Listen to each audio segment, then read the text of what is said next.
I am Dr. T. Srinivasulu, MD General Medicine from Kadiri, practicing at Srinivasa Clinic for the last 36 years in Kadiri. Today, talk for the webinar is stomach acid imbalance, clinical implications, and their impact on digestive health. For something special, we are going to talk in Telugu. కడుపు acid అసమతుల్యత, clinical చిక్కులు మరియు జీర్ణ ఆరోగ్యంపై వాటి ప్రభావం. ఉదర ఆమ్ల అసమతుల్యత లేదా అజీర్తి లేదా యాసిడ్ రిఫ్లెక్స్ జీర్ణ ఆరోగ్యానికి ముఖ్యమైన వైద్యపరమైన చిక్కులను కలిగిస్తుంది. ఉదర ఆమ్ల అసమతుల్యత మరియు జీర్ణ ఆరోగ్యం మధ్య సంక్లిష్ట సంబంధాన్ని అర్థం చేసుకోవడం సమర్థవంతమైన నిర్వహణ మరియు నివారణకు అవసరం. కడుపులో యాసిడ్ అసమతుల్యతకు కారణాలు.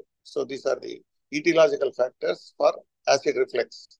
ఆహారం, స్పైసీ లేదా ఫ్యాటీ ఫుడ్ కడుపులో యాసిడ్ ఉత్పత్తిని తీవ్రతరం చేస్తుంది. ఇది యాసిడ్ అసమతుల్యతకు దారితీస్తుంది. So excessive spicy food and fatty foods they will increase the acid. దీర్ఘకాలిక ఒత్తిడి మరియు ఆందోళన, ఎక్కువ జీర్ణవాహిక యొక్క అంతర్గత లైనింగ్ నుండి యాసిడ్ అధిక ఉత్పత్తిని ప్రేరేపిస్తుంది. సున్నితమైన సమతుల్యతను భంగపరుస్తుంది. Other etiological factors include drugs. So these are called NSAIDs, non-steroidal anti-inflammatory analgesic drugs మరియు యాంటీబయాటిక్స్ వంటివి కడుపు లైనింగ్ ను ప్రభావితం చేయడం ద్వారా యాసిడ్ రిఫ్లెక్స్ ప్రమాదాన్ని పెంచుతాయి. Infections like H pylori, helicobacter pylori వంటివి యాసిడ్ రిఫ్లెక్స్ పెంచుతాయి. Then coming to chemotherapy. So chemotherapy is used for certain cancer, treatment of cancer. Then next is పొగాకు, ధూమపానం, టొబాకో యూస్, ఆల్కహాల్ తీసుకోవడం. కమింగ్ టు ది సిమ్టమ్స్, సంకేతాలు మరియు లక్షణాలు. Number 1, గుండెల్లో మంట, ఛాతీ నొప్పి, రిగర్జిటేషన్, పొత్తి కడుపు నొప్పి, కడుపు ఉబ్బరం, వికారం మరియు వాంతులు, బరువు తగ్గడం, బరువు పెరగడం, క్లినికల్ చిక్కులు, ప్రోగ్రెసివ్ డిస్పెప్సియా, హెమటెమిసిస్. హెమటెమిసిస్ అంటే vomiting out blood along with the partially digested food particles. So here haematemesis patient vomiting చేసుకున్న తర్వాత కాఫీ కలర్డ్ మెటీరియల్ అంతా బయటికి వస్తుంది. దాన్ని హెమటెమిసిస్ అంటారు. మెలినా లేదా ఎర్రటి మలం. మెలినా అంటే altered blood while you pass the motion. So hydrochloric acid, food రెండు మిక్స్ అయిన తర్వాత గెట్ తారు లాంటి పదార్థము మోషన్ పోయినప్పుడు వస్తుంది. దాన్ని మెలినా అంటారు. లేదా frank blood also can come in the motion.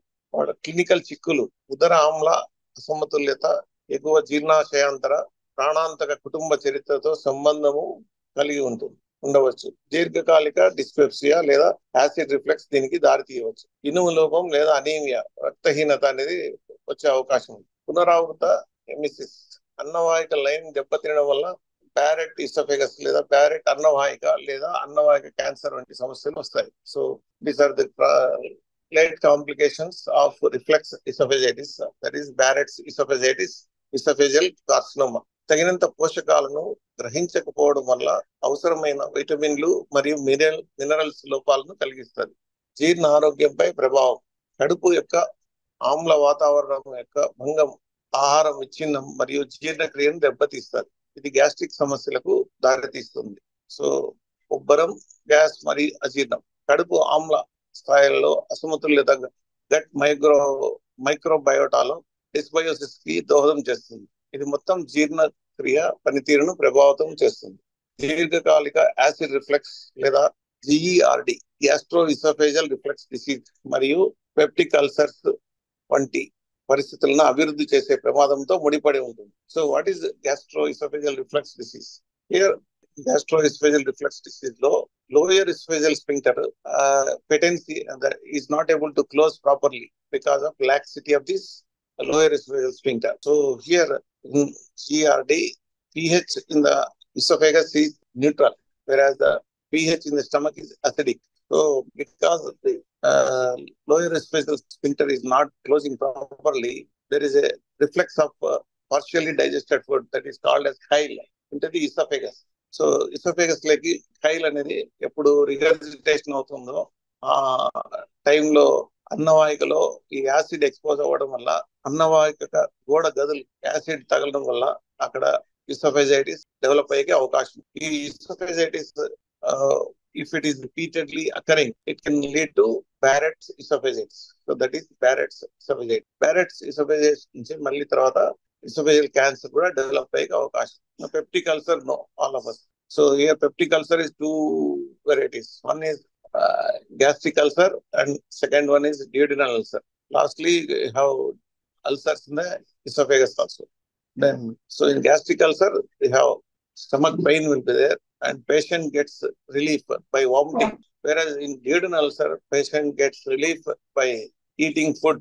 So that is duodenal ulcer. నివారణ చర్యలు మరియు నిర్వహణ. ఫైబర్, పండ్లు మరియు కూరగాయలు సమృద్ధిగా ఉన్న సమతుల్య ఆహారాన్ని స్వీకరించడం. ఒత్తిడి నిర్వహణ పద్ధతులు, సంపూర్ణత మరియు విశ్రాంతి వ్యాయామాలు. సో మద్యం నియంత్రణ, ధూమపాన విరమణ, మేనేజ్మెంట్ స్ట్రాటజీలు మరియు మందులపై సలహాలకు సంబంధించి హెల్త్ కేర్ ప్రొఫెషనల్ సంప్రదింపులు. So here in the management of GERD or peptic ulcers, medicines over a period of time have been developed. So initially మొదట్లో మనకి H2 రిసెప్టర్ యాంటగనిస్ట్ వచ్చాయి. దేర్ మనకు ఫస్ట్ రానిటిడిన్, తర్వాత famotidine, తర్వాత మనకు antacids వచ్చింది. Then we develop PPIs, proton pump inhibitors అనేవి వచ్చాయి. దాంట్లో మొట్టమొదటిది omeprazole. So all of us know famous brands like Omej, here omeprazole. Then after omeprazole, esomeprazole has come.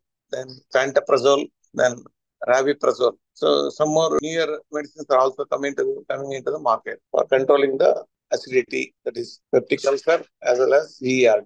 ఉత్తరాంల అసమతుల్యత జీర్ణ ఆరోగ్యంపై సుదీర వైద్యపరమైన చిక్కులను కలిగి ఉంది. నివారణ మరియు నిర్వహణ కోసం చురుకైన చర్యలు అవసరం. వైద్యులు మరియు ఆరోగ్య సంరక్షణ నిపుణులు నివారణ చర్యలకు సంబంధించి మార్గనిర్దేశం చేయగలరు. So here patients will come to the doctor.